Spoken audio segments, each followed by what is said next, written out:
A lot of you recently enjoyed the video that I made called The Best Chess Game I Ever Played, so I figured that I would make a logical follow-up with the worst chess game I ever played. But it's not really going to be that, it's more going to be the most painful loss that I've ever had. And it actually came in the exact same year as that other video, which you can check out. I'll put the link in the description.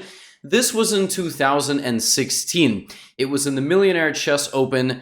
This was the 7th round, and a little bit of background as to why this is the video and not just more generally the worst game I ever played. It's because we all have bad games that never make it out of the opening. I probably lost a game when I was like 7 or 8 years old in 10 moves or something. That even happens now when I play Blitz, but this one hurt because in the 7th round of the Millionaire Chess Open, I was on fire. I was having the tournament of my life. I had already beaten 3 Grandmaster level opponents, and I was over 2600 performance for a Grandmaster norm. I was playing with the black pieces against Zherebukh, and well, we obviously know the outcome, but let's see what happened. Now this game, we actually had played a Queen's Gambit all the same a few months earlier, so I surprised him by playing into it again and having some more preparation. Here he played this move e4, and I played a line against him that was very, very dangerous. The move b5. Essentially, you hang on to this pawn for dear life, and you do it to such an extent that even when he goes like this, you just keep hanging on, and you sacrifice the rook. You might say, Levy, what? This looks like a dumb bullet game. I mean, what are you talking about? This is actually not. It's not bad. It's been proven over many iterations that the move Rook A2 here is better than Rook A1, according to correspondence. But this is really the starting point of the opening. Now, why is this even theory? Well, for the cost of a knight, White has won a rook. But this blockade here prevents me from developing, or prevents White from developing. The pawn on D4 is a very big target, and at any moment, you can pop in here. And really, the point here is that White has sacrificed a lot of safety on the queen side. And that's why this is viable. And if White is unprepared, he's not going to know what to do. So he played f3, which is the main move. It's been played all the time. And all I knew here is that I'm supposed to play the move f5. I'm supposed to completely wreck his structure. This looks totally different than standard opening theory. And if you're not familiar with opening theory, I would recommend you don't play like this. You just, this is what you do after you've learned all the rules. Now, after pawn takes, I forgot everything. I couldn't remember if I was supposed to play knight e7 or knight c6. Knight e7 being the line that is actually played where you just let them take everything, but then you go here, and now you're threatening queen h4 and bishop b4, and once you get this bishop, you're gonna castle, and this really shows you that despite White being up 4 points of material, White's position is extremely dangerous. But I played knight c6, and this sufficiently confused my opponent, because he played knight e2 and I took, and you are not supposed to take this pawn, because after you take, b3 is apparently very good. White just immediately breaks apart the pawns here. If you play bishop b4 check, White can even block. Normally, you get this move, but White has already moved the knight. Like, if this knight wasn't here, this would be winning, but White just takes, and you don't get anything. So I messed up my opening, but I did it so well that he just didn't fall for my bluff. I mean, and what happened is I developed the knight naturally, and he kept kind of coming forward, hitting my bishop and my queen. I played bishop b4 check, king f2, and moved my queen. He did this. The trick being that if I take it, he has this move. And if I take it, very common queen sacrifice into a knight fork. Remember this tactical pattern. And I went back with my knight. He offered me a trade of bishops. I took a pawn. We traded bishops. And he played queen d4. Now, I was giving him this pawn because here I had envisioned a situation where I move my king, something like to f8, he takes, and I play queen f4. And he has very big difficulties defending this knight because if he plays g4, I just take, and he can't take because of the pin on his king. If he plays queen c2, I thought knight b4 was very strong, just attacking the queen, and the queen has to go somewhere here, and, again, it's chaotic. I mean, it's an insane position, but I figured my chances were definitely not worse here, and my pieces are far more active. But he played queen d4, and I realized that he was giving me this because he thought that I couldn't take it since he had rook e1, but my opponent blundered here. He blundered an interpose defensive method when you put a piece in between an attack. the move knight e4 check, which looks like it doesn't work because after takes, you're losing a queen. But what he had failed to envision back here was that when we arrive in this position, I can castle out of check, and I can castle out of danger, and my opponent has to play the move king to g1. If he plays king to g3, I mean, he didn't, but I would assume that I would beat him somehow like this. I mean, queen d6, and that's it. I mean, just give checks. He can't block because I have way too much attack. So he played king g1. I played queen f5, attacking the bishop, and he can't move it because I think I just moved my knight now, like anywhere, for example, and I have just a devastating attack. He can take, I can take. I'm up 2 pawns, and he's most likely getting checkmated somehow. So rook e1.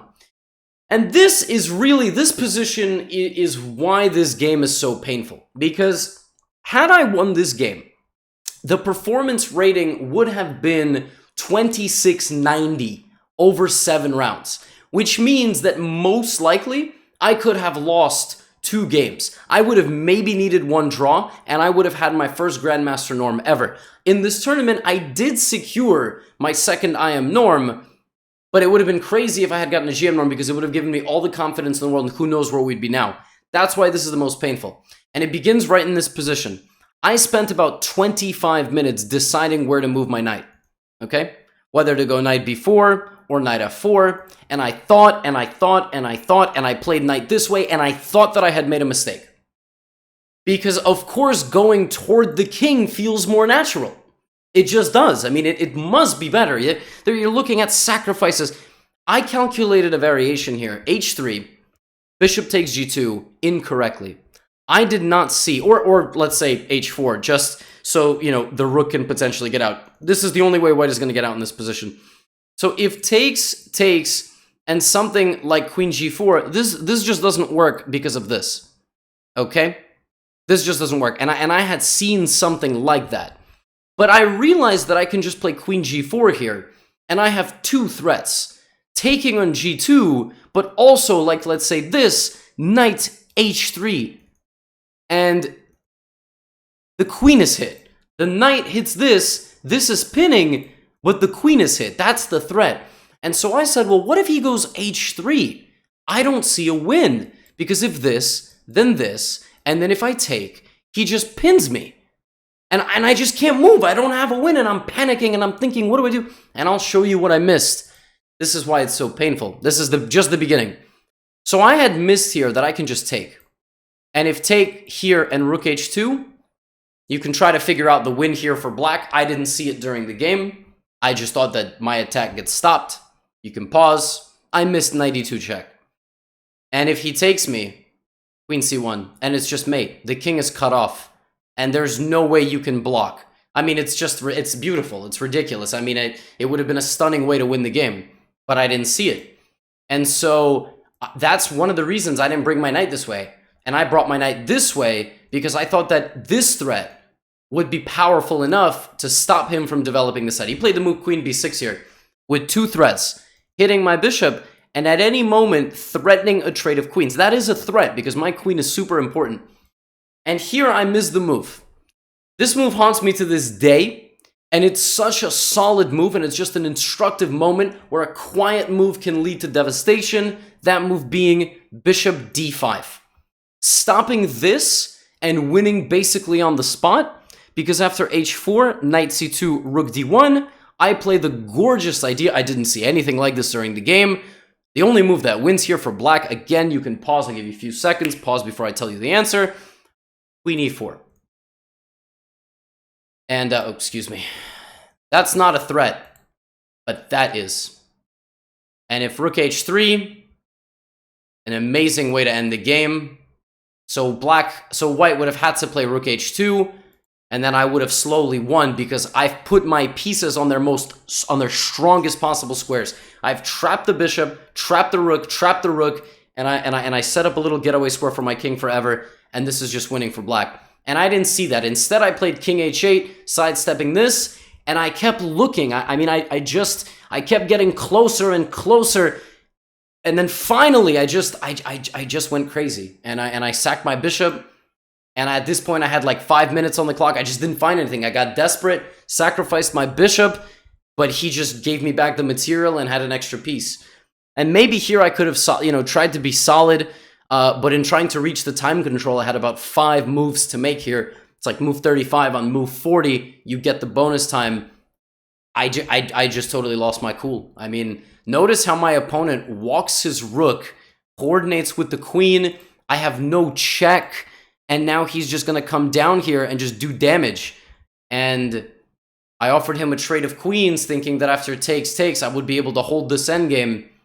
But he played rook f8 check, and that's it. Because if king h7, I get mated, and if I take, here. And he played rook f8 on move 39, and I had to throw in the towel and resign the game.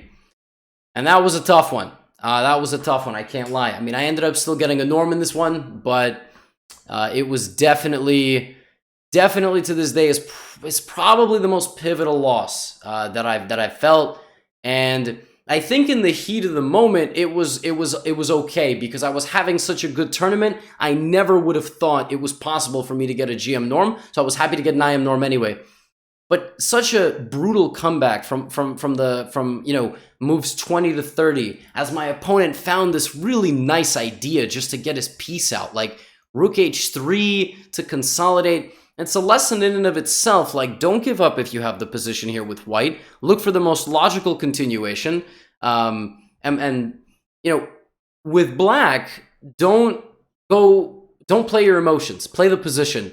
When I got to this position, there was no need for me to, sacrifice material. I could have continued, to create threats. I could have tried to get it into an endgame where I've just got a very solid structure.